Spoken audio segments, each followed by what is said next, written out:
2ನೇ ತಾರೀಕು ಅವಕಾಶ ಕೊಡಬಹುದಾ? ಪ್ರತ್ಯೇಕ ಭೀಮ್ ಆರ್ಮಿ ಒಂದಿನ RSS ಒಂದಿನ ಕೊಡಬಹುದಾ ಅಂತ ಕೇಳ್ತಾ ಇದ್ದಾರೆ. ಕೆಲವು ವಿಚಾರಗಳು ಏನು ಇವಾಗ ಮಾಧ್ಯಮದಲ್ಲಿ ಹರಡ್ತಾ ಇದೆ, ಅದು ಬಹುಶಃ ಮಾಹಿತಿಯ ಕೊರತೆಯಿಂದ ಅಥವಾ ಬಿಜೆಪಿಯವರ ಅಪಪ್ರಚಾರದಿಂದ ಹರಡ್ತಾ ಇದೆ. ಒಂದೆರಡು ನಿಮಿಷದಲ್ಲಿ ತಮಗೆ ಕ್ರೊನಾಲಜಿ ಹೇಳಿದ್ವಿ. ನಮಗೆ ಗೊತ್ತಿರುವ ಹಾಗೆ ನಾನು ಸರ್ಕಾರಿ ಜಾಗಗಳಲ್ಲಿರ್ಬೋದು, ಸಾರ್ವಜನಿಕ ಜಾಗಗಳಲ್ಲಿರ್ಬೋದು, ಕೆಲವು ಸಂಘಟನೆಗಳು ಏನು ಅಸಂವಿಧಾನಿಕ ಚಟುವಟಿಕೆ ನಡೆಸ್ತಾ ಇದ್ದಾರೆ, ಇದಕ್ಕೆ ನಿರ್ಬಂಧ ಹಾಕಬೇಕು ಅಂತ ಮಾನ್ಯ ಮುಖ್ಯಮಂತ್ರಿ ಪತ್ರ ಬರೆದರು. ಅದಾದ್ಮೇಲೆ ಸಾಕಷ್ಟು ಚರ್ಚೆ ಆಯಿತು, ಕ್ಯಾಬಿನೆಟ್ ನಲ್ಲಿ ಕೂಡ ಇದು ಪ್ರಸ್ತಾಪ ಆಯಿತು. ಒಂದು ನಿಯಮವನ್ನ ತರೋಣ ಅಂತ ತೀರ್ಮಾನ ಆಯಿತು. ಯಾಕಂದ್ರೆ ಹಲವಾರು ಇಲಾಖೆಗಳಲ್ಲಿ ಬೇರೆ ಬೇರೆ ತರ ನಿಯಮ ಇದೆ, ಹೋಮ್ ಡಿಪಾರ್ಟ್ಮೆಂಟ್ ಅಲ್ಲಿ ಬೇರೆ ಬೇರೆ ನಿಯಮ ಹಾಗೂ ಕಾಯ್ದೆಗಳಿದೆ. ಅವೆಲ್ಲಾನು ಒಗ್ಗೂಡಿಸಿ ಸಾರ್ವಜನಿಕರ ಸ್ಥಳಗಳಲ್ಲಿ ಸಭೆ ಸಮಾರಂಭಗಳು ಮಾಡಬೇಕು ಅಂದ್ರೆ ಯಾವ ರೀತಿ ನಿಯಮಗಳಿರ್ಬೇಕು, ನಿಯಮಾವಳಿಗಳಿರ್ಬೇಕು, ಕಾನೂನು ಇರಬೇಕು ಅಂದ್ಬಿಟ್ಟು ತೀರ್ಮಾನ ತಂದೆ. ಈಗ ಅಷ್ಟರಲ್ಲೇ ಏನು ಒಂದು ಬಹಳ ದೊಡ್ಡ ಮಟ್ಟದಲ್ಲಿ, ರಾಷ್ಟ್ರ ಮಟ್ಟದಲ್ಲಿ RSS ಬ್ಯಾನ್ ಆಗುತ್ತೆ, RSS ಬ್ಯಾನ್ ಆಗುತ್ತೆ ಅಂದ್ಬಿಟ್ಟು ಎಲ್ಲ ಪ್ರಾರಂಭ ಆಯಿತು. ಆ ಹಿನ್ನೆಲೆಯಲ್ಲೇ ಸಾಕಷ್ಟು ಜನ ದಿನನಿತ್ಯ ಇನ್ನೂ ಕೂಡ ನನಗೆ ಬೆದರಿಕೆ ಕರೆಗಳ ಪ್ರಾರಂಭ ಆಯಿತು. ಬೆದರಿಕೆ ಕರೆಗಳು ಬರ್ತಾ ಇದೆ ಅಂತ ಹೇಳಿದ್ಕೆ ಬಿಜೆಪಿ ಅವರು ಇಲ್ಲ ಇದು ಪ್ರಿಯಾಂಕ್ ಖರ್ಗೆ ಪಬ್ಲಿಸಿಟಿ ಸ್ಟಂಟ್ ಮಾಡ್ತಾ ಇದ್ದಾರೆ, ಹಾಗೆ ಹಿಂಗೆ ಆಯ್ತಪ್ಪ ಅಂದ್ಬಿಟ್ಟು ಅದನ್ನೂ ರೆಕಾರ್ಡಿಂಗ್ ಕೊಟ್ಟೇವೆ. ಮಾಧ್ಯಮದಲ್ಲಿ ಆ ರೆಕಾರ್ಡಿಂಗ್ ಬಂದ ತಕ್ಷಣ ಬಿಜೆಪಿಯವರ ಬಾಯಿಗೆ ತುಟಿಗೆ ಹೊಲಿಗೆ ಬಿತ್ತು. ಅವರ ಸಂಸ್ಕೃತಿ, ಅವರ ಸಂಸ್ಕಾರವನ್ನ ನಾವು ಬಹಿರಂಗ ಮಾಡಿದ್ಮೇಲೆ ಅದ್ರ ಬಗ್ಗೆ ಚರ್ಚೆಗೆ ಬಂದಿದೆ. ಆ ವ್ಯಕ್ತಿ ನಮಗೆ ಬೆದರಿಕೆ ಹಾಕಿದ್ದು, ನಮ್ಮ ಮುಖ್ಯಮಂತ್ರಿ ಬಗ್ಗೆ ಅವಾಚಿಕ ಶಬ್ದದಲ್ಲಿ ಮಾತಾಡಿದ್ರು. ಈಗ ಮಹಾರಾಷ್ಟ್ರ ಮೂಲದವರಿದ್ದು ಅವರಿಗೆ ಅರೆಸ್ಟ್ ಕೂಡ ಆಗಿದ್ದಾರೆ. ಇವೆಲ್ಲ ಆದ್ಮೇಲೆ RSS ನವರು ಕಲಬುರಗಿ ಡಿಸ್ಟ್ರಿಕ್ಟ್ ನಲ್ಲಿ ಪಥಸಂಚಲನ ನಾವು ಮಾಡೇ ಮಾಡ್ತೀವಿ ಅಂತ ಹಠ ಹೇಳಿದ್ರು. ಚಿತಾಪುರ್ ಮತ್ತೆ ಸೇಡಂನಲ್ಲಿ ನಾವು ಮಾಡ್ತೀವಿ ಅಂತ. ಮುಂಚೆ ಬಹುಶಃ ಇದ್ದಿರ್ಬೋದು, ಏನೋ ಅವ್ರದ್ದು ಡೇಟ್ಸ್ ಅಂತೂ ಯಾವತ್ತೂ ಕನ್ಫರ್ಮ್ ಆಗಿರ್ಲಿಲ್ಲ. ಆದ್ರೆ ಇವೆಲ್ಲ ಆದ್ಮೇಲೆ ಉದ್ದೇಶ ಪೂರ್ವಕವಾಗಿ ನನ್ನ ಜಿಲ್ಲೆನಲ್ಲಿ, ನನ್ನ ಮತಕ್ಷೇತ್ರದಲ್ಲಿ, ನನ್ನ ಪಕ್ಕದ ಮತಕ್ಷೇತ್ರದಲ್ಲಿ ಒಂದು ಸ್ಟ್ರಾಂಗ್ ಮೆಸೇಜ್ ಕಳಿಸ್ಬೇಕು, ನಾವು ಇವರಿಗೆ ಪಾಠ ಕಲಿಸ್ಬೇಕು ಅಂದ್ಬಿಟ್ಟು ಪ್ಲಾನ್ ಮಾಡ್ತಾರೆ. ಅದಕ್ಕಿಂತ ಮುಂಚೆ ಯಾವತ್ತೂ ಕೂಡ ನೀವು ನೋಡಿದ್ರೆ ಯಾವಾಗಲೂ ಮುಂಚಿತವಾಗಿ 1 ವಾರ ಮುಂಚೆ, 10 ದಿನ ಮುಂಚೆನೆ ಇವೆಲ್ಲ ಪ್ಲಾನ್ ಮಾಡ್ತಾರೆ.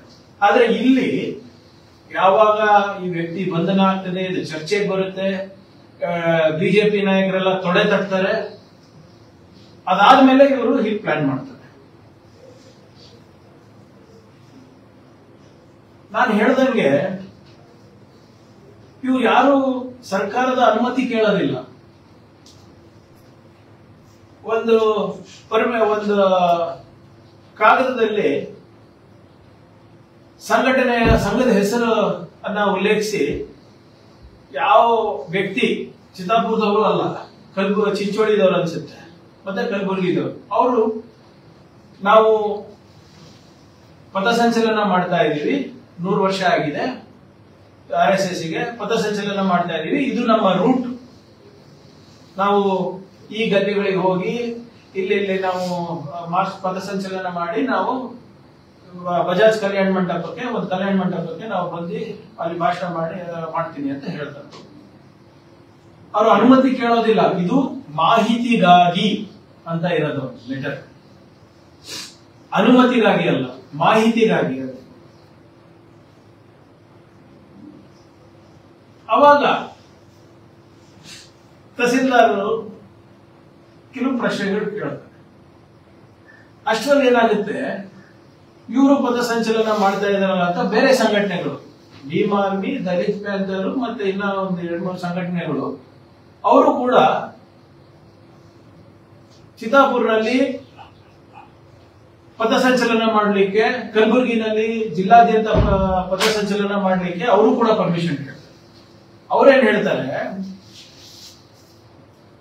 ಈ ಸಂಘಟನೆಯಿಂದ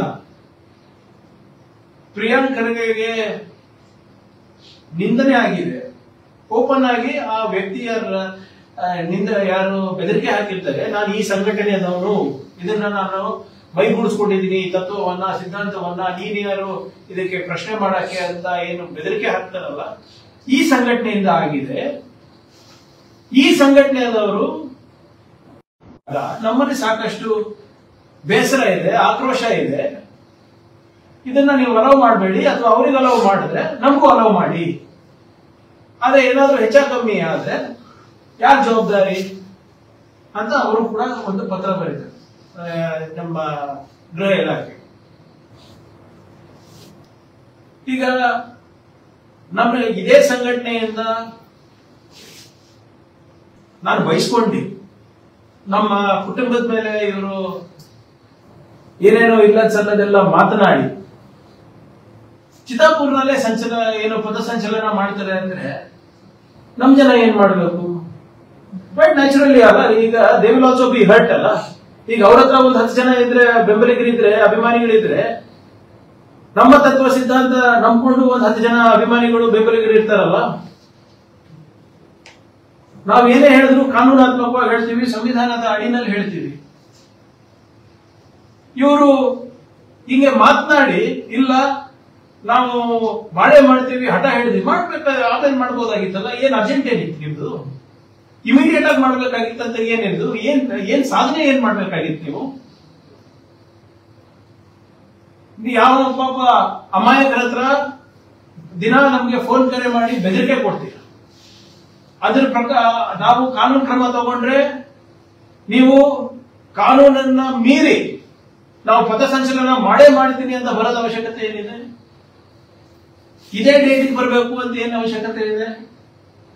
ಯಾವಾಗ ಜನರಲ್ಲಿ ನೀವು ನಿಮ್ಮ ಮಾತಿನಿಂದ ಜನರಿಗೆ ಘಾಸಿ ಆಗಿದೆ, ಜನರಿಗೆ ಮನಸ್ಸಿಗೆ ನೋವಾಗಿದೆ, ಆಕ್ರೋಶದಲ್ಲಿದ್ದಾರೆ, ಅವಾಗೇ ಮಾಡ್ಬೇಕಂತ ಏನಿದೆ? ಸೊ ಇವ್ರು ಮಾಡ್ತೀನಿ ಅಂದಾಗ ಹಲವಾರು ಸಂಘಟನೆಗಳು ಕೂಡ ಮಾಡ್ತೀನಿ ಅಂತ ಹೇಳುದು. ಅದ್ರ ಜೊತೆಗೆ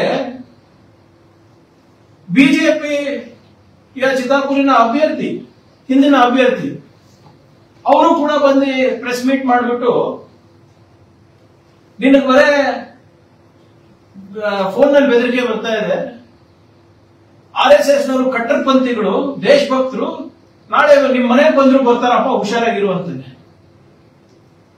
ಇದಾದ್ಮೇಲೆ ನೀವು ಪಥಸಂಚಲನ ಮಾಡ್ಬೇಕಾ? ಇದಾದ್ಮೇಲೆ ನಿಮ್ಗೆ ಪಥಸಂಚಲನಕ್ಕೆ ಅವಕಾಶ ಕೊಡ್ಬೇಕಾ ಜನರು? ನೀವು ಖಾಸಗಿಯಾಗಿ ಮಾಡ್ತಾ ಇದ್ರೆ ಏನ್ ತೊಂದರೆ ಇಲ್ಲ, ನಿಮ್ದು ಯಾವ್ದೋ ಒಂದು ಶಾಲೆ ಇದೆ, ನಿಮ್ದು ಯಾವ್ದೋ ಒಂದು ನಾಯಕರದು ಹೊಲ ಇದ್ರೆ ಮಾಡ್ಕೊಳ್ಳಿ, ಅದಕ್ಕೆ ನಮ್ಗೆ ನಿಯಂತ್ರಣ ಇಲ್ಲ. You abuse a public representative, you abuse an MLA of that place, and you want to do the march in the same constituency. ಏನು ಉದ್ದೇಶ ನಿಮ್ದು? ಶಾಂತಿ ಕದಲಕ್ಕ? ಇದೇನ ನಿಮ್ಮ ಸಂಸ್ಕೃತಿ?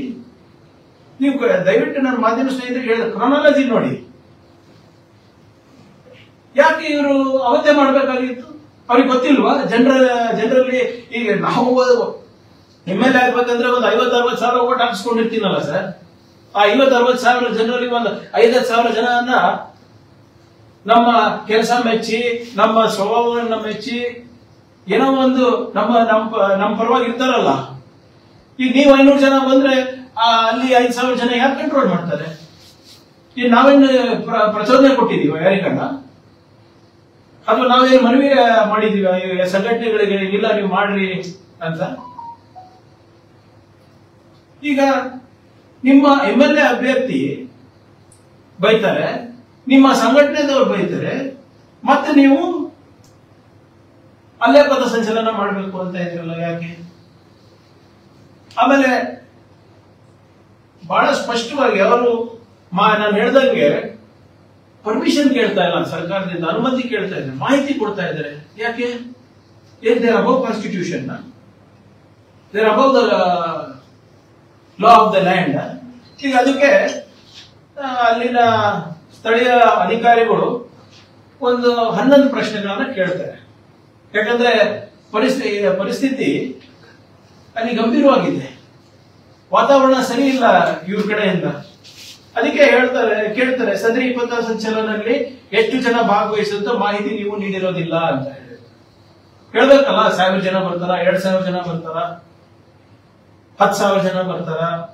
ಮತ್ತೆ ಎರಡನೇದು ಸದರಿ ಯಾಕೆ ರಿಜೆಕ್ಟ್ ಮಾಡಿದೀವಿ ಅಂತ ಅಂಶಗಳು ಕೊಡ್ತಾರೆ. ಸದರಿ ಪಥಸಂಚಲನದಲ್ಲಿ ಚಿತ್ತಾಪುರ ತಾಲೂಕು ಹೊರತುಪಡಿಸಿ ಬೇರೆ ತಾಲೂಕು ಅಥವಾ ಬೇರೆ ಜಿಲ್ಲೆಯ ಎಷ್ಟು ಜನರು ಭಾಗವಹಿಸುತ್ತಾರೆ ಎಂದು ಮಾಹಿತಿ ನೀಡಿರುವುದಿಲ್ಲ. ಯಾಕಂದ್ರೆ ಪರ್ಮಿಷನ್ ಕೇಳಿದ್ದು ಲೋಕಲ್ ಯಾರು ಕೇಳಿಲ್ಲ. ಕಲಬುರಗಿಯಿಂದ ಕೇಳಿದ್ದಾರೆ, ಇನ್ನೊಬ್ಬ ವ್ಯಕ್ತಿ ಚಿಂಚೋಳಿದವರು ಕೇಳಿದ್ದಾರೆ. ಬಜಾಜ್ ಕಲ್ಯಾಣ ಮಂಟಪದ ಆವರಣದ ಮಾಲೀಕರ ಅನುಮತಿ ಪತ್ರ ಸಲ್ಲಿಸಿರುವುದಿಲ್ಲ. ಶಾಂತಿ ಮತ್ತು ಕಾನೂನು ಸುವ್ಯವಸ್ಥೆಗೆ ಧಕ್ಕೆ ಉಂಟಾಗದಂತೆ ಮುಂಜಾಗ್ರತಾ ಕ್ರಮ ವಹಿಸಲು ಒಪ್ಪಿಗೆ ಪತ್ರ ಸಲ್ಲಿಸಿರುವುದಿಲ್ಲ. ಯಾಕೆ? ಕೊಡ್ಬೋದಲ್ಲ, ಇದೇನಾದ್ರೂ ಹೆಚ್ಚ ಕಮ್ಮಿ ಅಂದ್ರೆ ನಮ್ಮ ಜವಾಬ್ದಾರಿ ಅಂತ.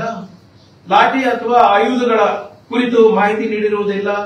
ತಮ್ಮ ಸಂಘದ ನೋಂದಣಿ ಪ್ರಮಾಣ ಪತ್ರದ ದೃಢೀಕರಣ ಪ್ರತಿ ಸಲ್ಲಿಸುವುದಿಲ್ಲ. ಹೀಗೆ ಹಲವಾರಿದೆ. ಸದರಿ ಪಥಸಂಚಲನ ಕಾರ್ಯಕ್ರಮದ ಕುರಿತು ತುರ್ತು ಸಂವಹನ ಕೈಗೊಳ್ಳಲು ಜವಾಬ್ದಾರಿಯುತ 10 ಜನ ಸ್ಥಳೀಯ ಮುಖಂಡರ ಮಾಹಿತಿ ಸಲ್ಲಿಸಿರುವುದಿಲ್ಲ. ಸದರಿ ಪಥಸಂಚಲನ ಕಾರ್ಯಕ್ರಮದ ಮೂಲ ಉದ್ದೇಶಗಳ ಬಗ್ಗೆ ಮಾಹಿತಿ ಸಲ್ಲಿಸಿರುವುದಿಲ್ಲ. ಒಂದೇ ಒಂದು ಪ್ಯಾರಾಗ್ರಾಫ್ ಕೊಟ್ಬಿಟ್ಟು ಮಾಹಿತಿ ಇದೆ ಅಂತ ಹೇಳ್ತಾ ಇದ್ದಾರೆ. ಸರಿನಾ ಸರ್ ಇದು? ಆಮೇಲೆ ಈ ಪ್ರಶ್ನೆಗಳಿಗೆ ಉತ್ತರ ಕೊಡಿ. ಈಗ ಅದಾದ್ಮೇಲೆ ನಿನ್ನೆ ರಾತ್ರಿ ಏನೋ ಕೊಟ್ಟಿದ್ದಾರೆ ಅಂತ ಹೇಳ್ತಾ ಇದಾರಪ್ಪ. ಏನಂತ ಕೊಟ್ಟಿದ್ದಾರೆ ಅಂದ್ರೆ ಈ 11 ಅಂಶದಲ್ಲಿ ಎಲ್ಲಾನು ಅಂತ ಉತ್ತರ ಕೊಟ್ಟಿಲ್ಲ ಅವರು. ಒಂದು ಬಹಳ ಇಂಟ್ರೆಸ್ಟಿಂಗ್ ಏನ್ ಕೊಟ್ಟಿದ್ದಾರೆ ಅಂದ್ರೆ ಅವರ ಸಂಘ ಯಾವುದೇ ರೀತಿಯಾಗಿ ರಿಜಿಸ್ಟರ್ ಆಗಿಲ್ಲ ಅಂತೆ. ಅವ್ರು ಕೊಟ್ಟಿರೋದು, ನಂದಲ್ಲ ಮಾಹಿತಿ ಇದು. ಈಗ ಅನ್ರಿಜಿಸ್ಟರ್ಡ್ ಸಂಘಗಳು ನೀವು ಏನಾದ್ರೂ ಪ್ರೋಗ್ರಾಮ್ ಮಾಡ್ತಾ ಇದ್ರೆ ಮಾಡ್ಬೋದಿಲ್ಲ ಅಂತ, ಬಟ್ ಮಾಹಿತಿ ಕೊಡಿ. ಸೊ ಅದನ್ನ ಇವರು ಚಾಲೆಂಜ್ ಮಾಡಿ ಈ ಕ್ಯಾನ್ಸಲೇಷನ್ ಏನಿದೆ, ಸಾರಿ ಪರ್ಮಿಷನ್ ಏನು ಇವರು ಡಿಕ್ಲೈನ್ ಮಾಡಿದ್ರು, ನಿರಾಕರಣೆ ಮಾಡಿದ್ರು, ಅದಕ್ಕೆ ಅವ್ರು ಕೋರ್ಟಿಗೆ ಹೋಗ್ತಾರೆ. ಇವತ್ತು ಕೋರ್ಟ್ ಅಲ್ಲಿ ಬಹಳ ಸ್ಪಷ್ಟವಾದಂತ ಆದೇಶವನ್ನ ನೀಡಿದ್ದಾರೆ.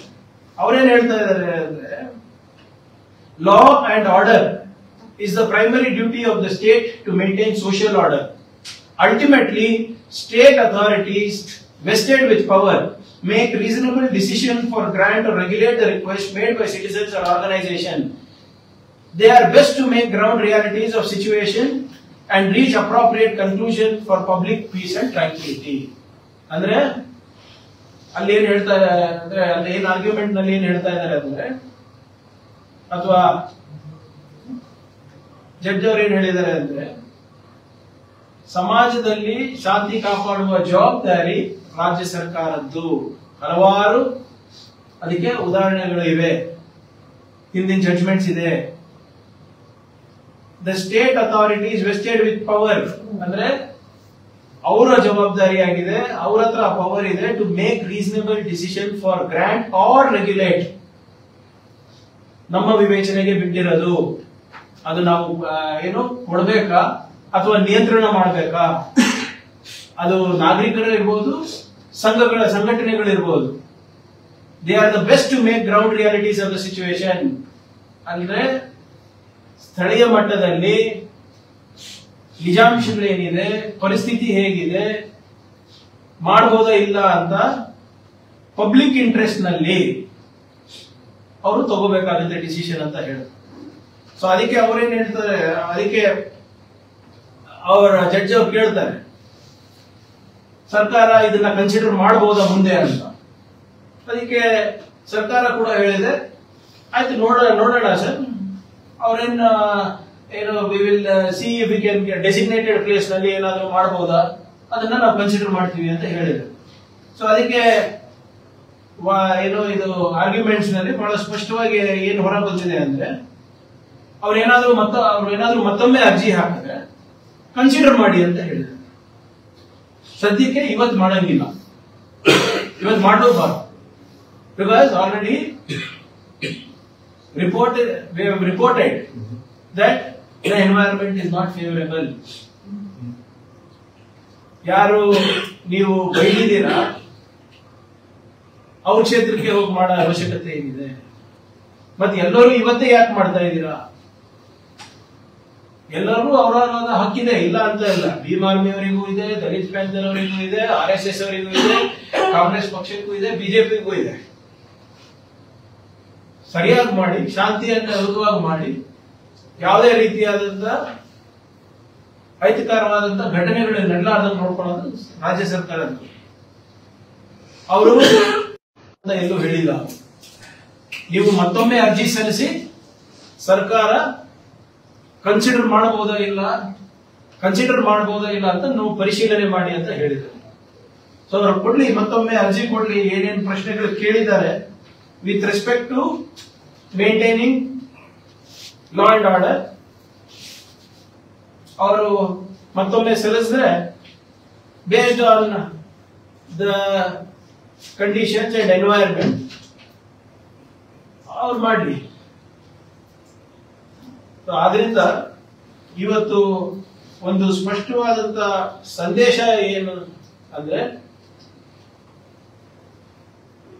ನೀವು ಮಾಡಬೇಕಾಗಿದ್ರೆ please keep law and order on top of your mind, follow the rules and regulations, follow the law of the land, follow the constitution. ಬಹಳ ಸ್ಪಷ್ಟವಾಗಿ ನಮ್ಮ ಸರ್ಕಾರ ಇದನ್ನ ಮಾಡಬೇಕು ಅಂತ ಮಾಡುತ್ತೆ ಅಂತ ನಾನು ಹೇಳಿಕ್ಕೆ ನಾನು ಬಯಸ್ತಾ ಇದ್ದೀನಿ. Thank you. PM ಸಂತೋಷ್ ಅವರು ಈಗ ಟ್ವೀಟ್ ಮಾಡಿರೋದು, ನಾವು ಕಾಂಗ್ರೆಸ್ನ ಪ್ರತಿ ಅಸಂವಿಧಾನಿಕ ನಡೆಯನ್ನ ಸಂವಿಧಾನಾತ್ಮಕವಾಗಿ ಫೇಸ್ ಮಾಡ್ತೀವಿ ಅಂತ. ವಿಜೇಂದ್ರ ಅವರು ಚಿತ್ತಾಪುರದಲ್ಲಿ ಈ ಒಂದು ಪಥಸಂಚಲನ ಅನುಮತಿ ಸಿಕ್ಕಿದೆ ಹೈಕೋರ್ಟ್ ಇಂದ, ಮುಖಭಂಗ ಆಗಿದೆ ಅಂತ ಹೇಳಿ ಎಲ್ಲಿ ತೋರಿಸಿ ಇವತ್ತಿರ್ಬೇಕಾಗಿತ್ತಲ್ಲ.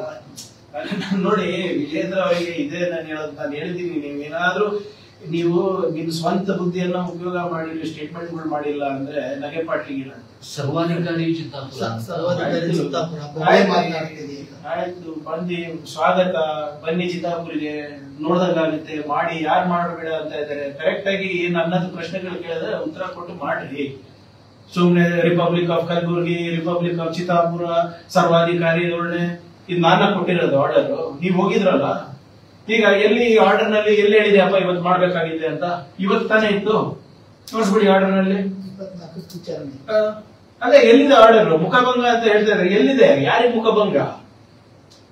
ಕಾನೂನು ಪಾಲನೆ ಮಾಡ್ರಪ್ಪ ಅಂದ್ರೆ ನೀವು. ನಾವು ಈಗ ಪರ್ಮಿಷನ್ ಕೇಳಿದಾರ, ಮಾಹಿತಿ ಕೊಟ್ಟಿದ್ದಾರೆ. ನೀವು ಮಾಹಿತಿ, ನಿಮ್ಗೆ ಪರ್ಮಿಷನ್ ಇಲ್ಲ ಅಂದ್ರೆ ನೀವು ಪೋಸ್ಟರ್ ಹಚ್ತಾ ಇದ್ದೀವಿ. ನೀವು ಅಶೋಕ್ ಅವರು ನಿನ್ನೆ ಟ್ವಿಟರ್ ಅಲ್ಲಿ ಶುಲ್ಕ ಚೀಟಿ ಹಚ್ಚಿದ್ರು. ಬ್ಯಾನರ್ ನಲ್ಲಿ ಏನಿದೆ? ಡೇಟ್ ಅಂಡ್ ಟೈಮ್ ಇದೆ. When you not got permission, what you are putting posters for? Permission ಇಲ್ಲ ಅಲ್ಲ ನಿಮ್ಗೆ ಇನ್ನೂ. ಸರ್, ಭೀಮ್ ಆರ್ಮಿ ಅವರು ಕೂಡ ಎಲ್ಲ ರೂಲ್ಸ್ ಗಳನ್ನ ಫಾಲೋ ಮಾಡಿದ್ದಾರೆ. ಅವರು ಪರ್ಮಿಷನ್ ಕೇಳಿದ್ದಾರೆ, ಅವ್ರು ನಿರಾಕರಣೆ ಮಾಡಿದ್ದಾರೆ. ಎಲ್ಲರಿಗೂ ನಿರಾಕರಣೆ ಮಾಡಿದ್ದಾರೆ. ಅದೊಂದು ತಪ್ಪಕ್ಕೆ ಹೋಗೋದು ಬೇಡ. ಜಿಲ್ಲಾ ಆಡಳಿತದವರು, ತಾಲೂಕು ಆಡಳಿತದವರು ಎಲ್ಲಾನು ಕೂಡ ರಿಜೆಕ್ಟ್ ಮಾಡಿದ್ದಾರೆ. ಭೀಮ್ ಆರ್ಮಿಗೂ ಕೊಟ್ಟಿಲ್ಲ, ನಿಮ್ಮ ದಲಿತ್ ಪ್ಯಾಂಥರ್ ಅವರಿಗೂ ಕೊಟ್ಟಿಲ್ಲ, RSS ಗೂ ಕೊಟ್ಟಿಲ್ಲ. ಇನ್ನ ಒಂದು ಸಂಘಟನೆ ಯಾವುದೋ ಕೇಳಿದ್ರೆ ಅದು ಅರ್ಜಿ ಟೇಬಲ್ಗೆ ಹೋಗಿಲ್ಲ. ಇನ್ನ 4 ಜನ ಕೊಟ್ಟಿದ್ದಾರೆ, 3 ಜನಕ್ಕೆ ಏನು ಅಧಿಕೃತವಾಗಿ ಕೇಳಿದ್ರು ಅವ್ರಿಗೆ ಕೊಟ್ಟಿಲ್ಲ. ಇನ್ನ ಒಂದು ನಾಗರಿಕರು ಯಾವುದೋ ಒಂದು ಇದು ಕೇಳಿದ್ದು, ಅದು ಲೇಟ್ ಆಯ್ತು, ಅದು ಗಮನಕ್ಕೆ ಬಂದಿಲ್ಲ ಯಾರಿಗೂ. ಬಟ್ ಯಾರಿಗೂ ಕೊಟ್ಟಿಲ್ಲ. ಈಗ ಹೊಸದಾಗಿ ಅವರೇನೋ ಪಥಸಂಚಲನ ಮಾಡ್ಕೊಂಡು ಮತ್ತೆ ಅವ್ರ ಅರ್ಜಿ ಕೊಡಬೇಕು ಸರ್. ಎಸ್, ಯಾರು ಮಾಡಿದ್ರು ಕೊಡ್ಬೇಕಾಗುತ್ತೆ ಸರ್. ಈ ರೂಲು ಬರೇ ನನಗಲ್ಲ, ನಿಮ್ಗಲ್ಲ, ಎಲ್ಲರಿಗೂ, ಇಡೀ ಸ್ಟೇಟಿಗೆ ಅನ್ವಯಿಸ್ತದೆ. ಈಗ ಇಷ್ಟು ವರ್ಷ ಏನು ನೀವು ಹೇಳದಂಗೆ ಇಷ್ಟು ವರ್ಷ ನಡೀತಾ ಇತ್ತು, ನಡ್ಕೊಂಡೆ. ಈಗ ಕಾನೂನನ್ನ ಮರೆತುಬಿಟ್ಟು ಇವರು ಈ ಪದ್ಧತಿಗಳನ್ನ ಜಾರಿಗೆ ಮಾಡಿದೆ. ಇನ್ಮೇಲಿಂದ ಆಗ್ಬಾರ್ದು ಅಂತ ಅಷ್ಟೇ. ಸರ್, ಈಗ ನಿನ್ನೆ ಆದೇಶ ಆಗಿದೆ, ಚಿತ್ತಾಪುರ ಬಿಟ್ಟು ಚಾಮರಾಜನಗರ, ಕುಣಿಗಲ್ಲು, ತುಮಕೂರು ಬೇರೆ ಬೇರೆ ಭಾಗದಲ್ಲೂ ಕೂಡ ಅವರು ಸೇಮ್ ಪಥಸಂಚಲನ ಇವತ್ತೇ ಇಟ್ಕೊಂಡಿದ್ದಾರೆ. ಅಲ್ಲಿ ಯಾಕೆ ಆ ಜಿಲ್ಲಾಡಳಿತಗಳು ಅನುಮತಿಯನ್ನ ಕೊಟ್ಟಿದ್ದಾರೆ? ನೋಡಿ, ನಾನು ಅದಕ್ಕೆ ನಿಮ್ಗೆ ಹೇಳೋದು, ಈಗ ಬಹಳಷ್ಟು ಕಡೆ ಇದು ಮುಂಚೆನೂ ಮಾಡ್ಕೊಂಡು ಬಂದಿದ್ದಾರೆ, ಇಲ್ಲ ಯಾರು ಕೇಳಿಲ್ಲ, ಮಾಡಿದ್ದಾರೆ. ಈಗ ನಾವು ಕೇಳ್ತಾ ಇದೀವಿ. ಆಮೇಲೆ ಇಲ್ಲಿ ವಿಶೇಷ ಏನಂದ್ರೆ, ಇಲ್ಲಿ RSS ಅವರ ಬೆಂಬಲಿಗರು, ಅಭಿಮಾನಿಗಳು ನನಗೆ ಜೀವ ಬೆದರಿಕೆ ಕೊಟ್ಟಿ, ನಿಮ್ಮ ಅಧಿಕೃತ ಬಿಜೆಪಿ ಅಭ್ಯರ್ಥಿ ಅವನು ಬೆದರಿಕೆ ಕೊಟ್ಟಿ, ನೀವು ಮಾರ್ಚ್ ಇವತ್ತೇ ಮಾಡ್ತೀನಿ ಅಂದ್ರೆ ಇಸ್ ದಟ್ ಕರೆಕ್ಟ್ ಸರ್? ನಿಮ್ಗೆ ಗೊತ್ತಿಲ್ವಾ? ನಿಮ್ಗೆ ಅಷ್ಟು ವಿವೇಕತನ ಇಲ್ವಾ? ನಿಮ್ಮ ಆಯ್ತು ಬರೇ ಹೇಳಿದಾರಂತಲ್ಲ, ಅರೆಸ್ಟೆಡ್. ನಿಮ್ಗೆ ಇದೇ ಟೈಮ್ ಸಿಗ್ತಾ ಮಾಡಕ್ಕೆ? ನಿಮ್ ಉದ್ದೇಶ ಏನು? ನೀವು ಮಾಡ್ಕೊಂಡು ಬಂದಿದ್ದೀರಾ ಅಂತ ಹೇಳ್ತಾ ಇದ್ರಲ್ಲ, ಹಿಂದೆನೂ ಮಾಡಿದ್ದೀರಾ. ನಾನು MLA ಇದ್ದೀನಿ, ಅಲ್ಲೇ 4 ಸರಿ ಅಲ್ಲಿಂದ ನಿಂತಿದ್ದೀನಿ. ನನ್ಗೆ ಗೊತ್ತಿಲ್ವಾ ನಿಮ್ ಚಟುವಟಿಕೆಗಳು? ಗೊತ್ತಿದೆ. ಇಲ್ಲಿವರೆಗೂ ಸುಮ್ಮನಿದ್ವಿ. ಈಗ ನೀವು ಮಾಡ್ಬೇಕಂತ ಇದ್ದೀರಲ್ಲ, ಇವತ್ತೇ ಯಾಕೆ ಮಾಡ್ಬೇಕಂತೆ? ಅದನ್ನು ಈ ಬೆದರಿಕೆ ಆದ್ಮೇಲೆ, ಅವನ ಅರೆಸ್ಟ್ ಆದ್ಮೇಲೆ, ಈ ಅಭ್ಯರ್ಥಿ ಮಾತಾಡಿದ್ಮೇಲೆ, ಬಿಜೆಪಿ ನಾಯಕರು ತೊಡೆ ತಟ್ಟ ಮೇಲೆ ನೀವು ಚಿದಂಬರಿಗೆ ಬರ್ಬೇಕು, ಕಲಬುರಗಿನಲ್ಲಿ ಮಾಡ್ಬೇಕು, ಸೇಡಂನಲ್ಲಿ ಮಾಡ್ಬೇಕು. ಯಾಕೆ ಇಷ್ಟು ದಿನ ಇತ್ತಲ್ಲ, ಯಾಕೆ ಮಾಡಿಲ್ಲ? ಅಥವಾ ಮುಂದೆ ಮಾಡಬಹುದಾಗಿತ್ತು. ನಿಮ್ ಟೈಮಿಂಗ್ ಏನಿದೆ, it is only to disturb law and order. ಈಗಿನ್ನ ಅದೆಲ್ಲ ಆಕ್ಚುಲಿ ನಾವು ಗಮನಕ್ಕೆ ತಂದಿಲ್ಲ, ಕೋರ್ಟ್ ಗಮನಕ್ಕೆ. ಸಮಯ ಬಂದಾಗ ಅದನ್ನು ತರ್ತೀವಿ. ನೀವೇ ಹೇಳಿ, ವಾಟ್ ಇಸ್ ದ ಪಾಯಿಂಟ್? ಏನ್ ಅಷ್ಟೇನ್ ಪ್ರತಿಷ್ಠೆ ನಿಮಗೆ ಇವತ್ತೇ ಮಾಡಕ್ಕೆ? ಈಗ ಬೆದರಿಕೆ ಕೊಟ್ಟವ್ರು ನೀವು, ಬೆದರಿಕೆ ಕೊಟ್ಟವ್ರು ನಿಮ್ಮ ಅಭ್ಯರ್ಥಿ, ಇನ್ನಾನು ಕೂಡ ಬೆದರಿಕೆ ಕೊಡ್ತಾ ಇರೋದು ನೀವು. ಮತ್ತೆ ನಮ್ಮ ಮನೆಗೆ ಬರ್ತೀನಿ ಅಂತ ಹೇಳಿದ್ರಲ್ಲ, ಹೆಂಗೆ? ನಿಮ್ಮ ವಿರೋಧ ಪಕ್ಷದ ಮೇಲ್ಮನೆ ನಾಯಕರು ನಮ್ಗೆ ನಾಯಿ ಅಂದ್ಬಿಟ್ಟು ನಮ್ಮ ಕ್ಷೇತ್ರಕ್ಕೆ ಹೋಗ್ತಾರೆ, ನಮ್ಮ ಜನರು ಅವರಿಗೆ ಪುಷ್ಪಾರ್ಚನೆ ಮಾಡ್ಬೇಕಂತೆ. ಹೆಂಗಾಗ್ತದೆ ಸರ್? ಇವ್ರ ಅಭಿಮಾನಿಗಳಿದ್ರೆ ಕಟ್ಟರು, ನಮ್ಮ ಅಭಿಮಾನಿಗಳು ಏನ್ ಮಾಡ್ಬೇಕು? ಇವ್ರು ಹೇಳಿದೆಲ್ಲ ಕೇಳ್ಕೊಂಡಿರ್ಬೇಕಾ? ಓಕೆ ಸರ್, ಈಗ ಮುಜುಮ್ದಾರ್ ಅವರು ಟ್ವೀಟ್ ಮಾಡಿದ್ದಾರೆ. ಅಲ್ಲ, ಅವ್ರು ಹೇಳ್ತಾರೆ, ನಾವು ಕಾಂಗ್ರೆಸ್ ಸರ್ಕಾರ ಇದ್ದಾಗ ಅಷ್ಟೇ ಅಲ್ಲ, ಹಿಂದೆ ಬಿಜೆಪಿ ಸರ್ಕಾರ ಇದ್ದಾಗ, ಬೇರೆ ಬೇರೆ ಸರ್ಕಾರ ಇದ್ದಾಗೂ ಸಹ ನಾವು ಟ್ವೀಟ್ ಮಾಡಿದ್ವಿ. ನಮಗ ಆಗ್ಬೇಕಾಗಿದ್ದು ಬೆಂಗಳೂರು ಮತ್ತು ಕಸದ ಸಮಸ್ಯೆ ಬಗೆಹರಿಬೇಕು. ನೋಡಿ, ಇದನ್ನ ಆಗ್ಲೇ ಮುಂಚೆನೂ ಹೇಳಿದ್ದೀನಿ. ಕಿರಣ್ ಮಜುಮ್ದಾರ್ ಇರ್ಬೋದು, ಮೋಹನ್ ದಾಸ್ ಪೈ ಅವರ್ ಇರ್ಬೋದು, ಅನೇಕ ಯಾರು ನಿಮ್ಮ ಈ ಬೆಂಗಳೂರಿನಲ್ಲಿ ಒಂದು ದೊಡ್ಡ ಮಟ್ಟದಲ್ಲಿ ಅವರದಾದಂತ ಒಂದು ಕೊಡುಗೆ ಕೊಟ್ಟವ್ರು ಇರ್ಬೋದು, ಎಲ್ಲರೂ ಕೂಡ ನೀವು ಹೇಳ್ದಂಗೆ they have been active always. ಸರ್ಕಾರ ಯಾವುದೇ ಇದ್ರೂ ಕೂಡ ಅವರು ಒಂದು ಟಾಸ್ಕ್ ಫೋರ್ಸ್ ಕಮಿಟಿನಲ್ಲಿ ಇರ್ತಾರೆ ಸಲಹೆ ಕೊಡ್ಲಿಕ್ಕೆ. ಯಾರೇ ಇರ್ಬೋದು, ನಾವು ನಮ್ಮ ಸರ್ಕಾರ ಇದ್ದಾಗ ಮೋಹನ್ ದಾಸ್ ಪೈ ಅವರಿದ್ರು, ಕಿರಣ್ ಮಜುಮ್ದಾರ್ ಅವರಿದ್ರು, ಬಿಜೆಪಿ ಇದ್ದಾಗೂ ಇದ್ರು. ಅವ್ರಿಗೆ ಎಲ್ಲರೂ ಗೊತ್ತಿದೆ. ಆಮೇಲೆ ಎಲ್ಲಾ ಮಂತ್ರಿಗಳು ಅವರಿಗೆ ಪರಿಚಯ ಇದ್ದಾರೆ, ಎಲ್ಲರೂ ಅವರಿಗೆ ಗೌರವಿಸ್ತಾರೆ. ಬೆಂಗಳೂರನ್ನ ಜಾಗತಿಕ ಮಟ್ಟದಲ್ಲಿ ತಗೊಂಡೋಗಿ ಅವ್ರದ್ದು ಒಂದು ಕೊಡುಗೆ ಇದೆ. ಆದ್ರೆ ಸರ್ಕಾರದ ಏನೋ ಕೊಡುಗೆ ಅಲ್ವಾ? ನಮ್ ನೀತಿ ಇರ್ಲಿಲ್ಲ, ನಮ್ ಯೋಜನೆಗಳಿರ್ಲಿಲ್ಲ ಅಂದ್ರೆ ಎಲ್ಲರೂ ಬೆಳಿಲಿಕ್ಕೆ ಸಾಧ್ಯ ಆಗ್ತಾ ಇತ್ತ? ನೀವೇ ಹೇಳಿ. Everybody has to be partner in progress. ನಾವು ಈಗ ಅವರು ಸಂಸ್ಥೆ ನಡೆಸ್ತಾರೆ, ಕರೆಕ್ಟಾ? ಅವರು ಪ್ರಾರಂಭ ಮಾಡಿದಾಗ ಇಷ್ಟು ದೊಡ್ಡ ಸಂಸ್ಥೆ ಇತ್ತಾ? ಹಂತ ಹಂತವಾಗಿ ಬೆಳ್ಕೊಂಡು ಬಂದ್ವಿ. ಇವತ್ತು ವಿಶ್ವ ಮಟ್ಟದಲ್ಲಿ ಇದ್ದಾರೆ. ಹುಟ್ಟುತ್ತಲೇ ನಡೆಯಕ್ಕೆ ಪ್ರಾರಂಭ ಮಾಡ್ದ. ಅವಾಗ ಕೋರ್ಸ್ ಕರೆಕ್ಷನ್ ಮಾಡ್ಕೋತಾ ಹೋಗ್ತೇವೆ ಎಲ್ಲರೂ, ಅವರು ಇರ್ಬೋದು, ನಾವಿರ್ಬೋದು. ನಾನು ಹೇಳಿದ್ದೀನಲ್ಲ, ಕನ್ಸ್ಟ್ರಕ್ಟಿವ್ ಕ್ರಿಟಿಸಿಸಮ್ ಮಾಡಿದ್ರೆ ವಿ ವೆಲ್ಕಮ್ ಇಟ್. ಸೊಲ್ಯೂಷನ್ ಕೊಡಿ, we will take it, will adapt it. ಯಾರು ಬೇಡ ಅಂತ ಇದ್ದಾರೆ? ಆದ್ರೆ ನಂದು ಒಂದೇ ಪ್ರಶ್ನೆ ಏನಪ್ಪಾ ಅಂದ್ರೆ, ಮುಂಬೈನಲ್ಲಿ ಇಷ್ಟು ಫ್ರೀಡಮ್ ಇದೆಯಾ ಅವ್ರ ಬಿಸ್ನೆಸ್ ಮ್ಯಾನ್ಗಳಿಗೆ? ಮೊನ್ನೆ ಒಂದು ದೊಡ್ಡ ಸೇತುವೆ ಕಟ್ಟದ್ರಲ್ಲಿ, ಬಾಂದ್ರಾಪುರ್ಲಾ ಕಾಂಪ್ಲೆಕ್ಸ್ ಒಂದು ಸೇತುವೆ. The idea was to is traffic jam. ಅದರಿಂದ ಇನ್ನೂ ಜಾಸ್ತಿ ಆಗಿದೆ, ಅದಕ್ಕೆ ಮತ್ತೆ ಟನಲ್ ರೋಡ್ ಮಾಡ್ತಾ ಇದ್ದಾರೆ. ಈಗ ಇಲ್ಲಿ ಟನಲ್ ರೋಡ್ ಬಗ್ಗೆ ಎಲ್ಲರಿಗೂ ಒಪಿನಿಯನ್ ಇದೆ. ಅಲ್ಲೆಲ್ಲರೂ ಸುಮ್ಮನಿದಾರಲ್ಲ ಸರ್. ಡೆಲ್ಲಿನಲ್ಲಿರುವಂತ ಟ್ರಾಫಿಕ್ ಜಾಮು, ವಾತಾವರಣದ ಬಗ್ಗೆ ಯಾರಾದ್ರೂ ಒಬ್ಬರನ್ನ ಕಂಪ್ಲೇಂಟ್ ಮಾಡೋದು ನೋಡ್ತೀರಾ? ಯಾವ್ದು ನಿಮ್ಮ ಚೆನ್ನೈ ನೋಡ್ತೀರಾ? ಕೇರಳನಲ್ಲಿ ತಿರುವನಂತಪುರಂ ನೋಡ್ತೀರಾ? ಎಲ್ಲ ಸಿಟಿನಲ್ಲೂ ಪ್ರಾಬ್ಲಮ್ ಇದೆ, ಇಲ್ಲ ಅಂತ ಹೇಳ್ತಾ ಇಲ್ಲ ಯಾರು. ಆದ್ರೆ ಸಹಭಾಗಿತ್ವದಲ್ಲಿ ನಾವು ಸಾಲ್ವ್ ಮಾಡ್ಬೇಕಾಗ್ತದೆ.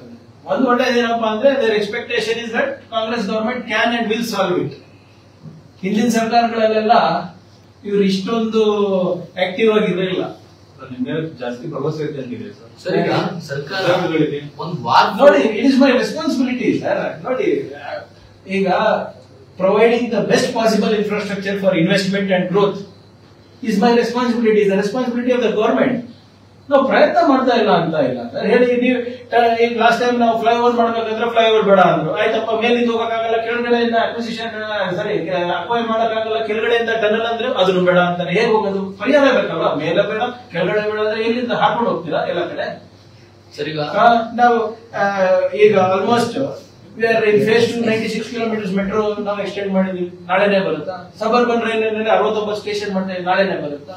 ಈಗ 42 ಕಿಲೋಮೀಟರ್ ಡಬಲ್ ಡೆಕ್ಕರ್ ಇದು ಮಾಡ್ತಾ ಇದೀವಿ, ಫ್ಲೈಓವರ್ಗಳು ಮಾಡ್ತಾ ಇದೀವಿ, ನಾಳೆನೇ ಬರುತ್ತಾ? ನಾವು ಬರೆಯೋದು ಮಾತಲ್ಲ, ನಾವು ಅದನ್ನ ಅಕ್ಷರಶಃ ಪಾಲನೆ ಮಾಡ್ತಾ ಇದೀವಲ್ಲ. ನಾವು ಅನೌನ್ಸ್ ಮಾಡಿದೀವಿ, ಕ್ಯಾಬಿನೆಟ್ ಮೂವ್ ಆಗಿದೆ, ಟೆಂಡರ್ ಬಿಡ್ ಕಟ್ತಿದೀವಿ. It will take time. But sir, ಒಂದು ವಾರ್ ಫುಡ್ ಇದರಲ್ಲಿ ಪ್ಲಾನ್ ಮಾಡೋದಕ್ಕೆ ಯಾಕೆ ಸರ್ಕಾರಕ್ಕೆ ಸಾಧ್ಯ ಆಗ್ತದೆ? ಈಗ ಒಂದು ರೋಡ್ ಅಲ್ಲಿ ಸಿಮೆಂಟ್ ರೋಡ್ ಸ್ಟಾರ್ಟ್ ಆಗಿದ್ರೆ ಅದು 1 ವರ್ಷ ತಗೊಳ್ಳುತ್ತೆ, 1.5 ವರ್ಷ ತಗೊಳುತ್ತೆ. ಅವಾಗ ಅದು ರಸ್ತೆ ಗುಂಡಿ ಅಂತಾನೆ ಅನ್ಸುತ್ತೆ. ಒಂದು ನಿಗದಿತ ಟೈಮ್ ಅಲ್ಲಿ ಈಗ there are problems with coordination with authorities in India only. ಇಲ್ಲಂತಲ್ಲ, ಎಲ್ಲ ಕಡೆ ಸಮಸ್ಯೆ ಇದೆ. Better planning is necessary. ಅದನ್ನ ಯಾರು ತಿರಸ್ಕಾರ ಮಾಡ್ತಾ ಇಲ್ಲ. ಆದ್ರೆ ಏನಾಗ್ತದೆ ಸರ್, ನೀವೇ ಹೇಳಿ. ನೀವು ಒಂದು ಬ್ರ್ಯಾಂಡ್ ಅಂಬಾಸಿಡರ್ ನಮ್ಮ ರಾಜ್ಯಕ್ಕೆ, ನಮ್ಮ ಇಂಡಸ್ಟ್ರಿಗೆ, ನಮ್ಮ ನಗರಕ್ಕೆ. ಎಲ್ಲರೂ ಕೂಡ ನಿಮ್ಮನ್ನ ನಿಮ್ಮ ಮಾತನ್ನ, ಸರ್ಕಾರ ಇರ್ಬೋದು, ನಾಗರಿಕರಿರ್ಬೋದು, ಮಾಧ್ಯಮದವರಿರ್ಬೋದು, ಬಂಡವಾಳ ಹೂಡಿಕೆದಾರರಿರ್ಬೋದು, ಎಲ್ಲರೂ ಸೀರಿಯಸ್ ತಗೋತಾರೆ. And trust me, we are better than any city. ಈಗ ಮೊನ್ನೆ ನೀವು ಈಗ ನಮ್ಮ ಆಂಧ್ರ ಸಿಎಂ ಅವ್ರ ಮಗ ಏನೋ ಹೇಳ್ತಾರೆ, ಅರ್ಧ ಸ್ಟೋರಿ ಅಷ್ಟೇ ಹೇಳ್ತಾರೆ, ಮಿಕ್ಕಿದ್ ಹೇಳಲ್ಲ. ಎಕ್ಸ್ ಸಬ್ಸಿಡಿ ಇದು. ಈಗ ನಾನೇ, ನೀವೇನ್ ಹೇಳ್ತೀರಾ, ಈಗ ನಾನು 100% ಸ್ಟೇಟ್ GST ರಿಯಂಬರ್ಸ್ಮೆಂಟ್ 5 ವರ್ಷಕ್ಕೆ ಒಂದು ಕಂಪನಿ ಕೊಟ್ಟರೆ ಸುಮ್ಮನೆ ಇರ್ತೀರಾ ನೀವು? 22,000 ಕೋಟಿ ರೂಪಾಯಿ ಸಬ್ಸಿಡಿ ಕೊಟ್ಟರೆ ಸುಮ್ಮನೆ ಇರ್ತೀರಾ? ಫ್ರೀ ಎಲೆಕ್ಟ್ರಿಸಿಟಿ, ಫ್ರೀ ವಾಟರ್ ಕೊಟ್ಟರೆ ಸುಮ್ಮನೆ ಇರ್ತೀರಾ? ಮಾರ್ಕೆಟ್ ಲ್ಯಾಂಡ್ ಪರ್ಚೇಸಿಗೆ 25% ರಿಯಾಯಿತಿ, ಮಾರ್ಕೆಟ್ ವ್ಯಾಲ್ಯೂ, ಸುಮ್ಮನೆ ಇರ್ತೀರಾ? 15% ಆಂಧ್ರ ಪ್ರದೇಶದವರು ಇಲ್ಲಿ ಕೆಲಸ ಮಾಡ್ತಾ ಇದ್ದಾರೆ.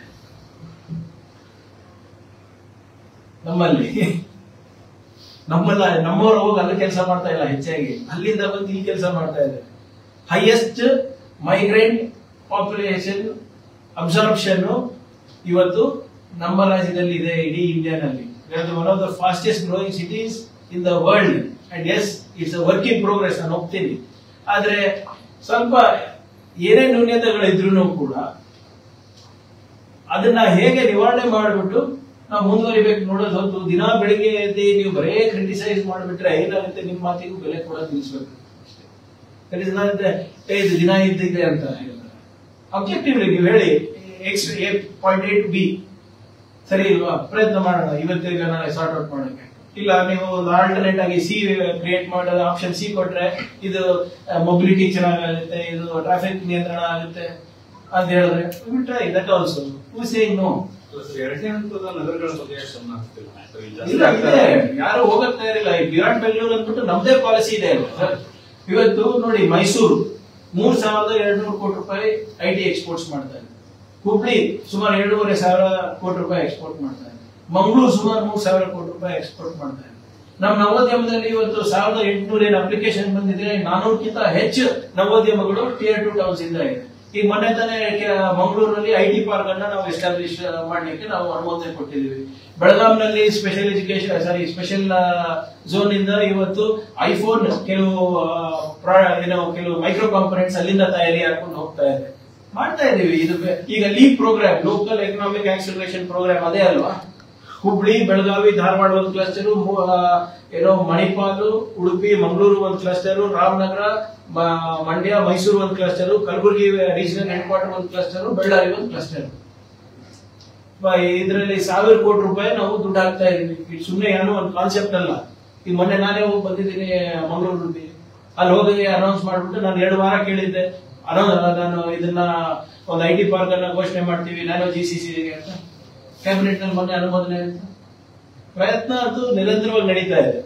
And we will do it. ನೀವೇ ಹೇಳಿ, ಮೈಸೂರಿಂದ 3000 ಕೋಟಿ ರೂಪಾಯಿ ಇವತ್ತು IT ಸರ್ವಿಸಸ್ ರಫ್ತಾಗ್ತಾ ಇದೆ ಅಂದ್ರೆ ಪ್ರಗತಿ ಅಲ್ವಾ? ಮಂಗಳೂರಿಂದ ಆಗ್ತಾ ಇದೆ ಅಂದ್ರೆ ಪ್ರಗತಿ ಅಲ್ವಾ? In fact Dakshina Kannada Uttara Kannada has the very good potential. ಸ್ವಲ್ಪ ಇವರು ಅಲ್ಲಿ ವಾತಾವರಣ ಸರಿಪಡಿಸಿದ್ದಾರೆ. ಈ ಕೋಮದ ವಿಷ ಬೀಜವನ್ನ ಅಲ್ಲಿ ಬಿತ್ತದ ನಿಲ್ಲಿಸಿದ್ರೆ 100% they can contribute more to the state GDP. ಇವಾಗ 39.9% of the GDP is contributed by Bengaluru alone. ಅದಾದ್ಮೇಲೆ ದಕ್ಷಿಣ ಕನ್ನಡ 5.4%.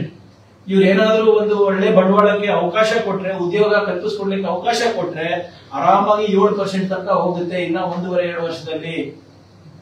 ಇವರೆಲ್ಲರೂ ಇದೆಲ್ಲ ಬಿಟ್ಟು ಬೇರೆ ಬೇರೆ ರೀತಿಯಾದಂತಹ ಚಟುವಟಿಕೆಗಳು ಬಿಟ್ಟು ಯಾರು ಬಂಡವಾಳ ತರ್ತಾರೆ, ಯಾರು ಉದ್ಯೋಗ ಸೃಷ್ಟಿ ಮಾಡ್ತಾರೆ, ಅವರಿಗೆ ಅವಕಾಶಗಳು ಕೊಟ್ರೆ ಇಟ್ ವಿಲ್ ಇನ್ನ ಆರಾಮಾಗಿ 1.5-2% ಅವರೇ ಕಾಂಟ್ರಿಬ್ಯೂಟ್ ಮಾಡಬಹುದು. ನಿಮ್ಗೆ ಆಶ್ಚರ್ಯ ಆಗುತ್ತೆ. ಮೊನ್ನೆ ಮಂಗಳೂರಿಗೆ ಹೋದ ಒಂದು ಕಂಪನಿ ಉದ್ಘಾಟನೆ ಮಾಡಿ ಬಂದೆ, ಡೆನ್ಮಾರ್ಕ್ ಕಂಪನಿ. 850 ಜನ ಇವತ್ತು ಮಂಗಳೂರಿನಲ್ಲಿ ಕೆಲಸ ಮಾಡ್ತಾ ಇದ್ದಾರೆ. ಒಂದ್ 8 ಜನ ಡೆನ್ಮಾರ್ಕಿನ ಟಾಪ್ ಲೀಡರ್ಶಿಪ್ ಮಂಗಳೂರಿನಲ್ಲಿ ಕೊಡ್ತಾರೆ. ಬೆಳಗ್ಗೆ 6 ಗಂಟೆ ಶಶಿ ಇತ್ಲು ಬೀಚಿಗೆ ಸರ್ಫಿಂಗ್ ಹೋಗ್ತಾರೆ, ಮುಗಿಸ್ಕೊಂಡು 9-9:30ಗೆ ಕೆಲ್ಸಕ್ಕೆ ಬರ್ತಾರೆ. ಪೊಟೆನ್ಶಿಯಲ್ ಇದೆ ಸರ್. ಇಂಥ ವಾತಾವರಣ ಇದ್ರೆ ಬರೋದಿಲ್ಲ ಜನ. ಈ ವಾತಾವರಣ ಬದಲಾಯಿಸಿ ಬಂಡವಾಳಕ್ಕೆ ಅವಕಾಶ ಮಾಡಿಕೊಟ್ರೆ ಉದ್ಯೋಗ ಸೃಷ್ಟಿ ಆಗುತ್ತೆ. ಉದ್ಯೋಗ ಸೃಷ್ಟಿ ಆದ್ರೆ ನಮ್ಮ ಸ್ಟ್ಯಾಂಡರ್ಡ್ ಆಫ್ ಲಿವಿಂಗ್ ಚೆನ್ನಾಗಿರ್ತದೆ. ಅದಕ್ಕೆ ನಮ್ಮ ಪ್ರಯತ್ನ ಇರೋದಲ್ಲ, ಪ್ರಬುದ್ಧ ಸಮಾಜ, ಸಮೃದ್ಧ ಸಮಾಜ. ಆ ಪ್ರಬುದ್ಧ ಸಮಾಜದ ಕಡೆಗೆ ನಾವು ನಮ್ಮ ನಡೆ ಇದೆ. ಅದಕ್ಕೆ ಇವೆಲ್ಲ ಮಾಡ್ತಾ ಇರೋದಲ್ವಾ. ITBT ಸಿಇಒಗಳ ಜೊತೆ ಸಭೆ ಮಾಡ್ತೀವಿ, ನಿಮ್ಮನ್ನು ಕರ್ಕೊಂಡು ಮಾಡ್ತೀವಿ. ಈಗ ಹಬ್ಬ ಆದ್ಮೇಲೆ ಒಂದು ಊಟ ಹಾಕ್ತೀವಿ. ಯಾಕಂದ್ರೆ ಇವರೆಲ್ಲರೂ ಕೂಡ ಸಿಗ್ಬೇಕಲ್ಲ ನಮ್ಗೆ. ಯಾಕಂದ್ರೆ ಲಾಂಗ್ ವೀಕೆಂಡ್ ಮತ್ತೆ ಸರಣಿ ರಜೆಗಳು ಇರೋದ್ರಿಂದ ನಾವು ಸುಮ್ಮನೆ ಕಾಟಾಚಾರಕ್ಕೆ ಹೋಗೋದಲ್ಲ. ಅವ್ರ ಜೊತೆ ಕೂತ್ಕೊಂಡು ಏನೇನ್ ಮಾಡ್ಬೋದು, ಏನೇನಿಲ್ಲ, ಅವ್ರ ಹತ್ರ ಯಾವ್ದಾದ್ರು ತಂತ್ರಜ್ಞಾನ ಇದೆಯಾ, ಅವ್ರ ಹತ್ರ ಯಾವ್ದಾದ್ರು ನವೋದ್ಯಮಗಳನ್ನ ಈ ಪ್ರಾಬ್ಲಮ್ ಸಾಲ್ವ್ ಮಾಡ್ಲಿಕ್ಕೆ ಅವ್ರ ಪೈಲಟ್ ಮಾಡ್ತಾ ಇದಾರೆ, ಅವೆಲ್ಲರೂ ನೋಡ್ಬಿಟ್ಟು ಅಳವಡಿಸ್ಕೊಡೋಣ. ಸರ್, ಆಂದೋಲನ ಶ್ರೀಗಳು ವಿಜಯಪುರದಲ್ಲಿ ಹೇಳಿದ್ದಾರೆ, ಗಣಾಧೀಶ ಅವ್ರನ್ನ ವಿಡಿಯೋ ನೀವು ಅಮಾನತು ಮಾಡಿದ್ರಿ. ಸೊ ಅವರಿಗೆ ಅವ್ರಿಗೆ ಎಷ್ಟು ಇಂಪಾರ್ಟೆನ್ಸ್ ಕೊಡ್ತೀರಾ? ಯಾವ ಗೊತ್ತಿಲ್ಲ ಸರ್. ಅವರು ಮುಂದಿನ ದಿನಗಳಲ್ಲಿ ಪ್ರಿಯಾಂಕ್ ಖರ್ಗೆ ಅವರಿಗೆ ನಾವು ತಕ್ಕ ಪಾಠ ಕಲಿಸ್ತೀವಿ ಅಂತ.